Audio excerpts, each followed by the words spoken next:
जय भीम दोस्तों। भगवान बुद्ध के द्वारा दिया गया बौद्ध धर्म आज दुनिया का तीसरा सबसे बड़ा धर्म बन चुका है। बौद्ध धर्म ही एक ऐसा धर्म है जिसमें अंधविश्वास और पाखंडवाद के लिए जरा सी भी जगह नहीं है। बौद्ध धर्म तर्कशील और विज्ञानवादी विचारधारा पर आधारित है। आने वाली 12 मई को भगवान बुद्ध का जन्मदिन है, जिस दिन को पूरा विश्व बुद्ध पूर्णिमा के रूप में मनाता है। लेकिन इस बार की बुद्ध पूर्णिमा किन्हीं कारणों से बेहद ही खास और ऐतिहासिक होने वाली है। भारत के प्रधानमंत्री नरेंद्र मोदी ने इस पर्व के उपलक्ष्य में एक बहुत बड़ा ऐतिहासिक ऐलान किया है, जिसे सुनकर आपके होश उड़ जाएंगे। आज हम इसी टॉपिक पर विस्तार पूर्वक चर्चा करेंगे। मैं चाहूंगा कि आप लोग इस वीडियो को अधिक से अधिक लोगों तक पहुंचाने में हमारी मदद करें। इसके लिए आप लोग इस वीडियो को लाइक, शेयर और हमारे चैनल को सब्सक्राइब कर सकते हैं, जिससे वीडियो को एंगेजमेंट बढ़ेगा और YouTube इस वीडियो को अधिक से अधिक लोगों तक पहुंचाने में हमारी मदद करेगा।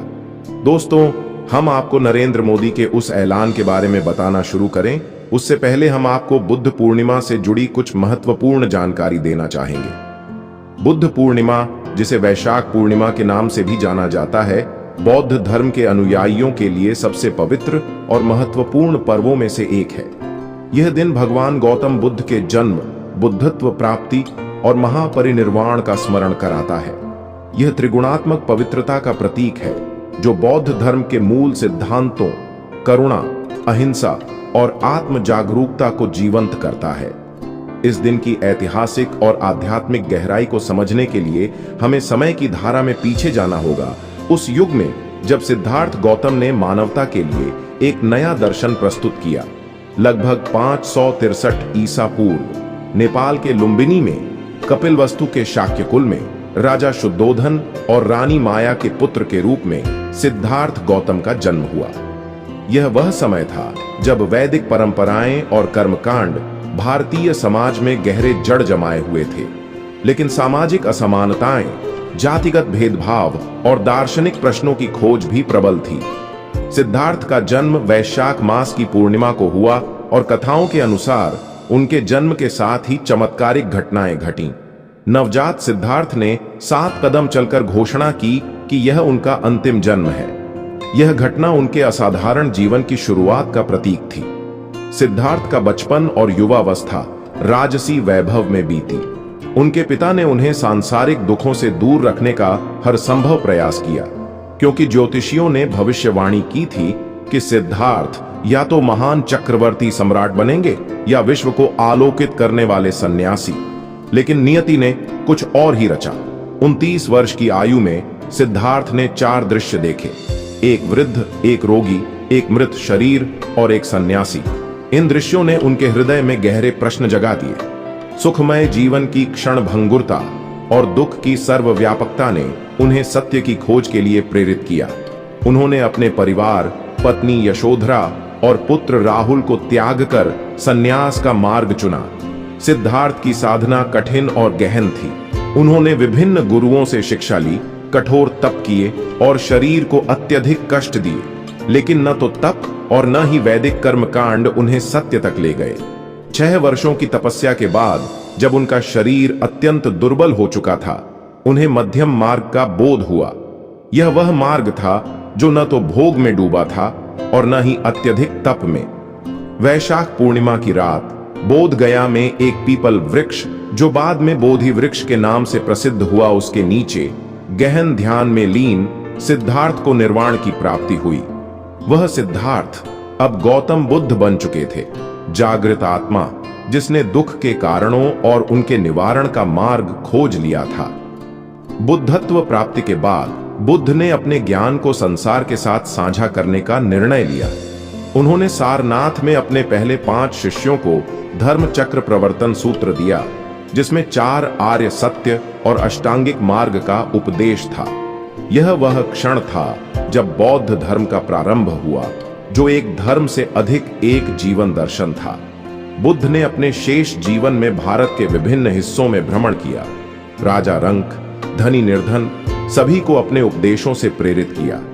उनके उपदेश सरल थे, लेकिन उनकी गहराई अथाह थी। उन्होंने कर्म, पुनर्जनन और नैतिकता पर जोर दिया, लेकिन ईश्वर या आत्मा जैसे दार्शनिक प्रश्नों पर मौन साधा। 80 वर्ष की आयु में कुशीनगर में वैशाख पूर्णिमा के ही दिन बुद्ध ने महापरिनिर्वाण प्राप्त किया। उनकी अंतिम शिक्षा थी, सब कुछ क्षणिक है, अपने उद्धार के लिए स्वयं प्रयास करो। यह संदेश आज भी बुद्ध पूर्णिमा के उत्सव का आधार है। इस दिन बौद्ध अनुयायी मंदिरों में एकत्रित होते हैं, सूत्रों का पाठ करते हैं, दीप जलाते हैं और दान पुण्य करते हैं। यह दिन केवल बुद्ध के जीवन का उत्सव नहीं, बल्कि उनके द्वारा दिखाए गए मार्ग, करुणा, शांति और आत्म जागरूकता का अनुसरण करने का संकल्प भी है। बुद्ध पूर्णिमा का इतिहास केवल एक व्यक्ति की कथा नहीं है, यह मानवता की उस खोज की कहानी है जो दुख से मुक्ति और सत्य की ओर ले जाती है। यह वह दिन है जो हमें याद दिलाता है कि प्रत्येक व्यक्ति में बुद्ध बनने की संभावना छिपी है, बशर्ते वह अपने भीतर की अज्ञानता और लालसा को पार कर ले। इस दिन की गहराई उन शब्दों में नहीं, बल्कि उस मौन में है जो बुद्ध ने हमें सिखाया, वह मौन जो सत्य को सुनने की क्षमता देता है। दोस्तों, अब हम इस बात पर भी चर्चा कर लेते हैं कि कैसे कुछ लोग भगवान बुद्ध को विष्णु का अवतार मानने की कोशिश करते हैं, लेकिन यह दावा न केवल तार्किक रूप से कमजोर है, बल्कि बुद्ध के मूल शिक्षाओं और दर्शन के साथ पूरी तरह से असंगत है।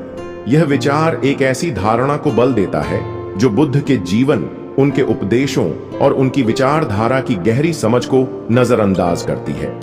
आइए इस दावे की पड़ताल तर्क, ऐतिहासिक संदर्भ और बौद्ध दर्शन के आधार पर करें, ताकि यह स्पष्ट हो कि बुद्ध को किसी भी प्रकार का अवतार मानना उनके संदेश को गलत तरीके से प्रस्तुत करना है। दोस्तों, बुद्ध के दर्शन का मूल आधार ही अवतारवाद के विचार को नकारता है। गौतम बुद्ध, जिनका मूल नाम सिद्धार्थ गौतम था, ने अपने उपदेशों में बार बार इस बात पर जोर दिया कि मनुष्य का उद्धार उसके अपने कर्मों, नैतिकता और आत्म जागरूकता पर निर्भर है, न कि किसी दैवीय शक्ति या अवतार के हस्तक्षेप पर। बौद्ध धर्म का केंद्रीय सिद्धांत 4 आर्य सत्य और अष्टांगिक मार्ग पूरी तरह से आत्मनिर्भरता और व्यक्तिगत प्रयास पर आधारित है। बुद्ध ने कभी भी यह दावा नहीं किया कि वे किसी दैवीय शक्ति के अवतार हैं या किसी अन्य सत्ता का प्रतिनिधित्व करते हैं। इसके विपरीत उन्होंने स्वयं को एक सामान्य मनुष्य के रूप में प्रस्तुत किया, जिसने ध्यान, आत्मनिरीक्षण और नैतिक जीवन के माध्यम से ज्ञान प्राप्त किया। धम्मपद में बुद्ध कहते हैं, अत्ता ही अत्तनो नाथो, अर्थात मनुष्य स्वयं ही अपना स्वामी है। इस कथन में किसी भी प्रकार के अवतारवाद या बाहरी दैवीय हस्तक्षेप के लिए कोई स्थान नहीं है। ऐसे में जिस व्यक्ति ने जीवन भर आत्मनिर्भरता और व्यक्तिगत जिम्मेदारी को अपने दर्शन का आधार बनाया, उसे किसी दैवीय अवतार के रूप में प्रस्तुत करना उनके मूल संदेश का खंडन करना है। ऐतिहासिक और सांस्कृतिक संदर्भ को देखें तो बुद्ध को विष्णु का अवतार मानने का विचार बाद के काल में विशेष रूप से हिंदू परंपराओं में एक समन्वयवादी दृष्टिकोण के तहत उभरा। यह विचार मुख्य रूप से भागवत पुराण जैसे ग्रंथों में मिलता है, जहां बुद्ध को विष्णु के 10 अवतारों, दशावतार में से एक के रूप में गिना गया है। लेकिन यह दावा ऐतिहासिक रूप से संदिग्ध है, क्योंकि बौद्ध धर्म की स्थापना 6ठी शताब्दी ईसा पूर्व में हुई थी, जबकि भागवत पुराण जैसे ग्रंथ बहुत बाद में मध्यकाल में लिखे गए। यह स्पष्ट है कि बुद्ध को विष्णु का अवतार मानने का विचार बौद्ध धर्म के मूल सिद्धांतों के साथ मेल नहीं खाता, बल्कि यह हिंदू धर्म की वैष्णव परंपरा का एक प्रयास था, जिसने बौद्ध धर्म को अपने ढांचे में समाहित करने की कोशिश की। यह एक तरह का सांस्कृतिक समन्वय था, जिसका उद्देश्य बौद्ध धर्म की लोकप्रियता को हिंदू ढांचे के भीतर शामिल करना था। लेकिन यह समन्वय एकतरफा था, क्योंकि बौद्ध ग्रंथों में कहीं भी बुद्ध को विष्णु या किसी अन्य देवता का अवतार नहीं माना गया। बुद्ध का दर्शन और हिंदू अवतारवाद की अवधारणा मौलिक रूप से भिन्न है। हिंदू धर्म में अवतार का विचार इस विश्वास पर आधारित है कि ईश्वर समय समय पर मानव या अन्य रूपों में पृथ्वी पर अवतरित होता है, ताकि धर्म की स्थापना और अधर्म का नाश हो। यह विचार एक ईश्वर केंद्रित विश्व दृष्टि को दर्शाता है, जहां दैवीय शक्ति सर्वोच्च है। इसके विपरीत बौद्ध धर्म में ईश्वर या किसी सर्वोच्च सत्ता की अवधारणा को महत्व नहीं दिया जाता। बुद्ध ने देवताओं के अस्तित्व को पूरी तरह से नकारा नहीं, लेकिन उन्हें भी संसार के चक्र में बंधा हुआ माना, जो जन्म और मृत्यु के अधीन है। बौद्ध धर्म में मुक्ति का मार्ग बाहरी शक्ति पर निर्भर नहीं, बल्कि आत्म जागरूकता और निर्वाण की प्राप्ति पर आधारित है। ऐसे में बुद्ध को विष्णु का अवतार मानना न केवल उनके दर्शन का गलत अर्थ निकालना है, बल्कि दो परस्पर विरोधी विश्व दृष्टियों को जबरन एक करने की कोशिश करना है। बुद्ध के जीवन और शिक्षाओं को देखें तो वे बार बार इस बात पर जोर देते हैं कि उनकी उपलब्धियां, जैसे बोधि प्राप्त करना, कोई चमत्कार या दैवीय हस्तक्षेप नहीं, बल्कि कठिन परिश्रम, ध्यान और नैतिक जीवन का परिणाम थी। बुद्ध ने अपने शिष्यों को सिखाया कि वे भी उसी मार्ग का अनुसरण करके निर्वाण प्राप्त कर सकते हैं। यह विचार कि बुद्ध स्वयं एक अवतार थे, उनके इस संदेश को कमजोर करता है, क्योंकि यह उनके मानवीय प्रयासों को दैवीय चमत्कार के रूप में प्रस्तुत करता है। यह बुद्ध के उस कथन के खिलाफ जाता है जिसमें उन्होंने कहा था, मैं कोई देवता नहीं, न ही गंधर्व, न यक्ष, न राक्षस, मैं एक मनुष्य हूं जिसने अपने प्रयासों से बोधि प्राप्त की। दोस्तों, यह विचार कि बुद्ध विष्णु के अवतार हैं न केवल तार्किक और ऐतिहासिक रूप से असंगत है, बल्कि यह बौद्ध धर्म की मौलिक स्वतंत्रता और आत्मनिर्भरता की भावना को भी कमजोर करता है। बौद्ध धर्म एक ऐसा मार्ग है जो हर व्यक्ति को अपनी मुक्ति के लिए स्वयं जिम्मेदार बनाता है, और इसमें किसी अवतार या दैवीय शक्ति की कोई आवश्यकता नहीं है। बुद्ध को विष्णु का अवतार मानने की कोशिश एक ऐसी परंपरा को थोपने का प्रयास है जो उनके जीवन और शिक्षाओं के साथ न्याय नहीं करती। यह दावा न केवल बुद्ध के दर्शन को गलत तरीके से प्रस्तुत करता है, बल्कि उनके द्वारा दिखाए गए मार्ग की सार्वभौमिकता और गहराई को भी कम करता है। बुद्ध एक मनुष्य थे जिन्होंने अपने प्रयासों से सत्य को जाना, और यही उनकी सबसे बड़ी शिक्षा है कि प्रत्येक व्यक्ति में वह क्षमता है जो बिना किसी दैवीय हस्तक्षेप के स्वयं अपने मार्ग को प्रशस्त कर सकता है। दोस्तों, बुद्ध का अर्थ है जागृत व्यक्ति, वह जो सत्य को देख चुका हो, जो जीवन और मृत्यु के चक्र को समझ चुका हो। उनकी शिक्षाएं जटिल नहीं, बल्कि सरल और व्यावहारिक हैं, जो हमें अपने भीतर की शांति को खोजने में मदद करती हैं। आइए उनकी प्रमुख शिक्षाओं को समझें। सबसे पहले बुद्ध ने 4 आर्य सत्य की शिक्षा दी। यह उनकी शिक्षाओं का मूल है, जिसे समझकर हम जीवन के दुखों से मुक्ति पा सकते हैं। पहला सत्य है दुख। बुद्ध ने कहा कि जीवन में दुख है, जन्म, बुढ़ापा, बीमारी, मृत्यु, अपनों से बिछड़ना, न चाहने वालों का साथ, यह सब दुख का हिस्सा है। लेकिन बुद्ध ने यह नहीं कहा कि जीवन केवल दुखमय है, उन्होंने बस हमें सच्चाई से अवगत कराया। दूसरा सत्य है दुख का कारण। बुद्ध ने बताया कि दुख का कारण हमारी तृष्णा है, यानी अनियंत्रित इच्छाएं। हम सुख, धन, मान सम्मान या भौतिक वस्तुओं की चाह में बंध जाते हैं। यह चाह हमें बेचैन करती है और दुख को जन्म देती है। तीसरा सत्य है दुख का निवारण। बुद्ध ने कहा कि दुख से मुक्ति संभव है जब हम अपनी तृष्णा को नियंत्रित करते हैं, जब हम इच्छाओं के पीछे भागना छोड़ देते हैं, तब हम शांति और निर्वाण की अवस्था को प्राप्त कर सकते हैं। निर्वाण वह स्थिति है जहां कोई दुख नहीं, केवल पूर्ण शांति है। चौथा सत्य है दुख निवारण का मार्ग। इसे बुद्ध ने अष्टांगिक मार्ग कहा। यह वह व्यावहारिक रास्ता है जिसे अपनाकर हम दुखों से मुक्त हो सकते हैं। इस मार्ग में 8 अंग हैं जो 3 श्रेणियों में बंटे हैं: शील, समाधि और प्रज्ञा। आइए अब अष्टांगिक मार्ग को समझते हैं। यह बुद्ध की सबसे व्यावहारिक शिक्षा है जिसे कोई भी अपने जीवन में उतार सकता है। पहला अंग है सम्यक दृष्टि, यानी सही दृष्टिकोण। हमें जीवन को सही नजरिए से देखना चाहिए। 4 आर्य सत्य को समझना और यह मानना कि दुख से मुक्ति संभव है, यही सही दृष्टिकोण है। दूसरा है सम्यक संकल्प, यानी सही संकल्प। हमें यह संकल्प लेना चाहिए कि हम दूसरों को नुकसान नहीं पहुंचाएंगे, हम प्रेम और करुणा के साथ जिएंगे और हम अपनी इच्छाओं को नियंत्रित करेंगे। तीसरा है सम्यक वाचा यानी सही वाणी। हमें सच बोलना चाहिए, ऐसी बातें कहनी चाहिए जो दूसरों को प्रेरित करें, जो प्रेम और शांति फैलाएं। झूठ, निंदा या कटु वचन से बचना चाहिए। चौथा है सम्यक कर्म यानी सही कर्म। हमारे कार्य हिंसा, चोरी या अनैतिकता से मुक्त होने चाहिए। हमें ऐसा जीवन जीना चाहिए जो दूसरों के लिए लाभकारी हो। पांचवा है सम्यक आजीव यानी सही आजीविका। हमें ऐसी आजीविका चुननी चाहिए जो नैतिक हो। कोई ऐसा काम नहीं करना चाहिए जो दूसरों को दुख दे, जैसे हिंसा, धोखाधड़ी या अनैतिक व्यापार। छठा है सम्यक व्यायाम यानी सही प्रयास। हमें अपने मन को बुरे विचारों से मुक्त करने और अच्छे विचारों को बढ़ाने का निरंतर प्रयास करना चाहिए। सातवां है सम्यक स्मृति यानी सही स्मृति या जागरूकता। हमें हर पल अपने विचारों, भावनाओं और कार्यों के प्रति जागरूक रहना चाहिए। यह एक तरह का ध्यान है जो हमें वर्तमान में जीना सिखाता है। आठवां और अंतिम है सम्यक समाधि यानी सही एकाग्रता।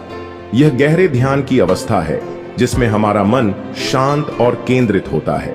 नियमित ध्यान अभ्यास से हम इस अवस्था को प्राप्त कर सकते हैं। बुद्ध की शिक्षाएं केवल अष्टांगिक मार्ग तक सीमित नहीं हैं। उन्होंने पंचशील की भी शिक्षा दी जो नैतिक जीवन का आधार है। इनके 5 नियम हैं: प्राणी हिंसा न करना, चोरी न करना, व्यभिचार या अनैतिक यौन संबंधों से बचना, झूठ न बोलना, नशा या मादक पदार्थों का सेवन न करना। इन नियमों का पालन करने से हमारा जीवन सरल और शांतिपूर्ण बनता है। बुद्ध ने यह भी सिखाया कि हमें करुणा और मैत्री के साथ जीना चाहिए। करुणा का अर्थ है दूसरों के दुख को समझना और उनकी मदद करना। मैत्री का अर्थ है सभी प्राणियों के प्रति प्रेम और सद्भावना रखना, चाहे वे मित्र हों या शत्रु। बुद्ध ने अनित्यता की भी शिक्षा दी। उन्होंने कहा कि इस संसार में सब कुछ बदलता रहता है। हमारा शरीर, हमारी भावनाएं, हमारा परिवेश सब अनित्य है। इस सत्य को स्वीकार करने से हम अनावश्यक लगाव से मुक्त हो सकते हैं। एक और महत्वपूर्ण शिक्षा थी मध्यम मार्ग। बुद्ध ने कहा कि हमें न तो अत्यधिक भोग विलास में डूबना चाहिए और न ही कठोर तपस्या में। हमें संतुलित जीवन जीना चाहिए। यही मध्यम मार्ग है जो हमें सही दिशा में ले जाता है।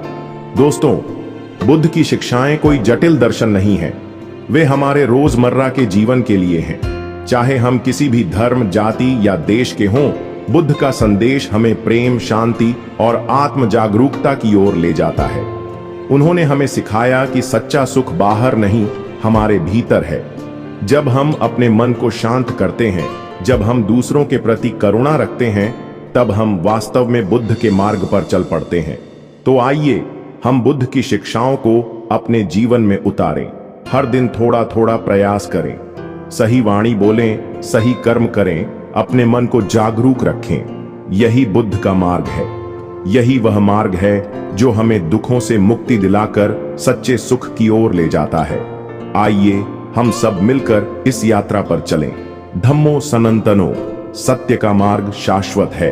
दोस्तों, अब हम आपको नरेंद्र मोदी द्वारा बुद्ध पूर्णिमा पर दिए गए बयान के बारे में बताएंगे। दोस्तों, हम बात करेंगे एक ऐसे मुद्दे की जो हमारे देश की आत्मा को छूता है। भारतीय जनता पार्टी और इसके नेता जो हमेशा धर्म और जाति की राजनीति करके सत्ता पाने की कोशिश में लगे रहते हैं। ये वही पार्टी है जिसने अयोध्या में राम मंदिर बनवाकर न सिर्फ हिंदुत्व का झंडा बुलंद किया, बल्कि वहां खुदाई में मिले बौद्ध अवशेषों को कथित तौर पर नजरअंदाज कर भगवान बुद्ध की अमूल्य विरासत को मिटाने की कोशिश की। जी हां, वही बौद्ध अवशेष जो हमें याद दिलाते हैं कि भारत की धरती कभी शांति और करुणा के संदेशों से गूंजती थी। लेकिन अब बुद्ध पूर्णिमा के पवित्र अवसर पर नरेंद्र मोदी बड़े जोर शोर से भगवान बुद्ध की शिक्षाओं की बात करते हैं। उन्होंने कहा, भगवान बुद्ध जो करुणा, शांति और मानवता के शाश्वत प्रतीक हैं, उनकी जयंती बुद्ध पूर्णिमा न केवल भारत बल्कि संपूर्ण विश्व के लिए एक पवित्र अवसर है। इस दिन हमारा भारत बुद्ध की शिक्षाओं को हृदय में धारण कर सत्य, अहिंसा और समता की राह पर चलने का संकल्प लेगा। उनका ये बयान सुनने में बहुत सुंदर है, लेकिन सवाल ये है क्या ये शब्द दिल से निकल रहे हैं या ये सिर्फ एक और राजनीतिक जुमला है? भगवान बुद्ध का संदेश कोई सियासी हथियार नहीं, बल्कि एक जीवन दर्शन है। उनकी शिक्षाएं हमें सिखाती हैं कि सच्चाई और करुणा से ही समाज का भला हो सकता है। लेकिन जब अयोध्या में बौद्ध अवशेषों को दबाने की बात सामने आती है, तो क्या ये वही करुणा है जिसकी बात मोदी जी करते हैं?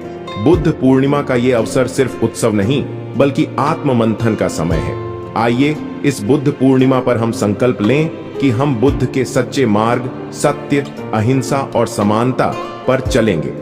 हम भारत की उस गौरवशाली विरासत को सहेजेंगे जिसमें बौद्ध धरोहर भी उतनी ही महत्वपूर्ण है जितनी कोई और।